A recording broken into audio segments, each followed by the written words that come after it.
खुलुमबाय। दिनै 28 एप्रिल 2025 गिबियावनो गोजोन फुंबिलिनि गाहाम हामलायनायखौ बयनिसिमबो जासिनाय थाबाय। राशिफोरखौ फरायनायनि सिगां आंनिफ्राय आनान गसाइनिसिम आरज खालामनाय जायोदि दिनैनि साना बुहुमनि साफ्रोमबो सुबुंफोरनि थाखाय गाहामैनो गाहाम बारलांनो हायो। जेबो खैफोद आफोद जायालासे फैदो दानिया दिनैनि राशिफोरखौ खोनासंनो। दिनै गिबियावनो दङ मेष राशि। जेखियानो मावा फालांगियाव राङारि मुलाम्फा मोननो हागोन। मोजां सम। मेष राशिनि खाफाल गोनां अनजिमाया 6। बृष राशि। जेखि जाया फोरबोआवनो रंजा बाजा खालामनो हागोन। गोजोनै सम बारहोनो हागोन। बृष राशिनि खाफाल गोनां अनजिमाया 7। मिथुन राशि। सोरजोंबाफोर लोगो हमनो गोनां दङब्ला हमहैनो हागोन। गोजोननाय मोनगोन। मिथुन राशिनि खाफाल गोनां अनजिमाया 2।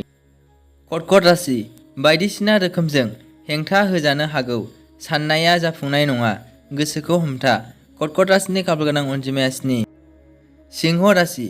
लोगो दिगि खौसेयै थानो हागोन। खामानिफ्राव हेफाजाब मोनगोन। सिंह राशिनि खाफाल गोनां अनजिमाया 3। कन्या राशि। माबा मोनसे मुवा बेसाद खहा जानो हागौ। गोसोखौ सान्थि गैयै मोनगोन। कन्या राशिनि खाफाल गोनां अनजिमाया 3। तुला राशि। जेखि जाया मानो जेंनायाव गोग्लैनो हागौ। गोसोखौ गोजोन गैयै मोनगोन। तुला राशिनि खाफाल गोनां अनजिमाया 6। वृश्चिक राशि। लोगो जानाया बांगोन। लोगोनि सोमोन्दोआ गोरा जागोन। वृश्चिक राशिनि खाफाल गोनां अनजिमाया 1। धनु राशि। माबाफोर जेंनायाव गोग्लैबायनो हागौ। गोजोननाय गैयैजों सम बारहोनांगोन। धनु राशिनि खाफाल गोनां अनजिमाया 2। मकर राशि। मावबाय थानाय खामानियाव मुलाम्फाखौ मोननो हागोन। गोजोन मोनगोन। मोजां सान। मकर राशिनि खाफाल गोनां अनजिमाया 4। कुम्भ राशि। दिनैनि दिनाव फालांगियारि मावग्राफोरा मुलाम्फा खालामनो हागोन। मोजां सान। कुम्भ राशिनि खाफाल गोनां अनजिमाया 5। मीन राशि। महर मुस्रि थानायफोरा गोमालांनो हागौ।